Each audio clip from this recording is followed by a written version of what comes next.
These photographs reveal what life inside North Korea is really like. The Democratic People's Republic of Korea is one of the world's most isolated regimes, an international pariah. Since its foundation, 3 generations of autocrats of the Kim family have imposed a Soviet-style dynasty on the country. Few photos have ever made it out, but now a British photojournalist is changing that. Before we begin, make sure to smash that like button, subscribe to our channel, and click the notification bell for more amazing videos. Organized and overseen by state agencies, international visits to North Korea tend to be meticulously managed. Tourists are chaperoned between sites and discouraged from interacting freely with locals. Sometimes they must submit to bizarre formalities too, such as bowing before statues of Kim Il-sung, the founder of North Korea, and his son Kim Jong-il. But despite these restrictions, Seoul-based photographer Ed Jones has returned from North Korea with a slew of intimate portraits and candid street photography.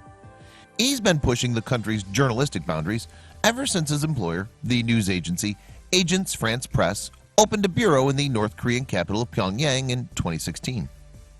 As an autonomous state, North Korea was created in 1945 when the United States divided the Korean peninsula along the 38th parallel. South Korea fell under American control. North Korea was controlled by the Soviet Union.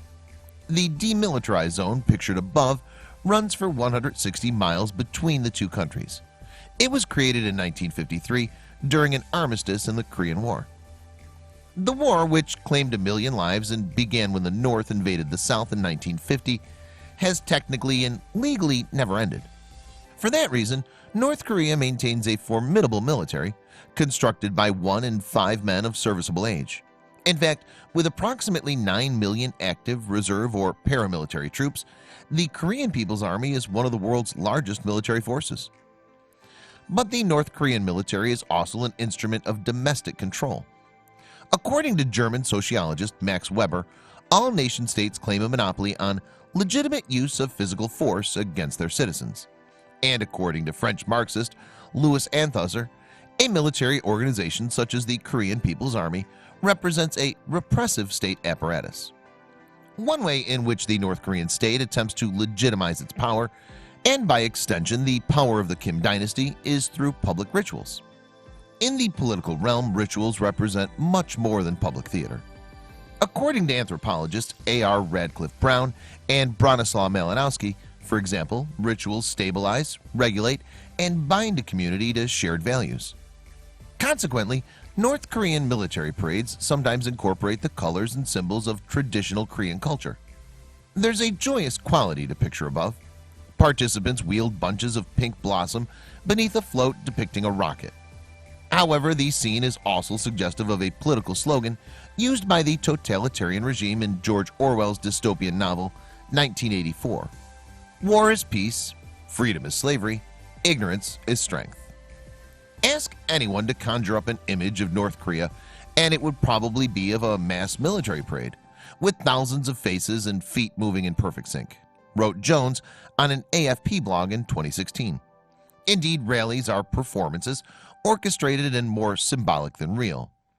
What then are the actual quality and character of life behind state-managed choreographies?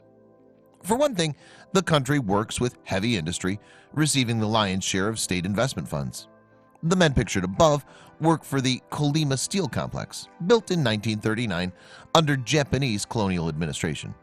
Located in southwest of Pyongyang, Kolyma employs 8,000 people. It's one of the largest steelworks in North Korea. Aside from metallurgy, national industries include mining, food processing, and textiles, with garments said to be the country's most lucrative export.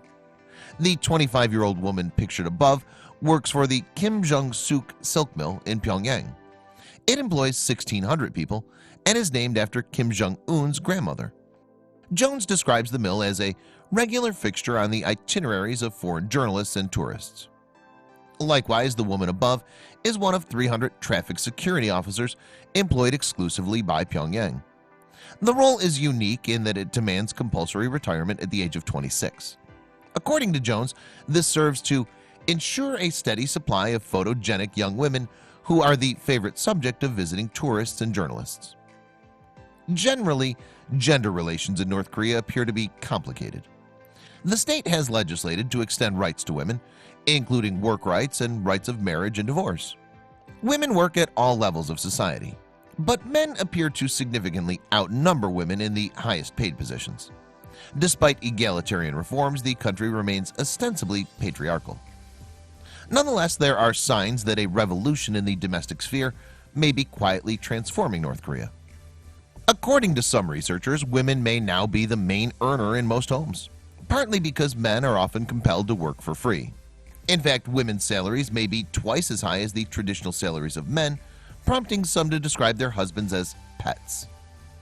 Beyond work, marriage, and political rallies, life in North Korea involves recreation, although its depiction tends to be stage-managed too. The photo above was taken at the tourist stop-off of West Sea Barrage Beach near the city of Nampo. Looking happy for cameras isn't such a bad job, but the subjects of this image do actually seem to be enjoying themselves.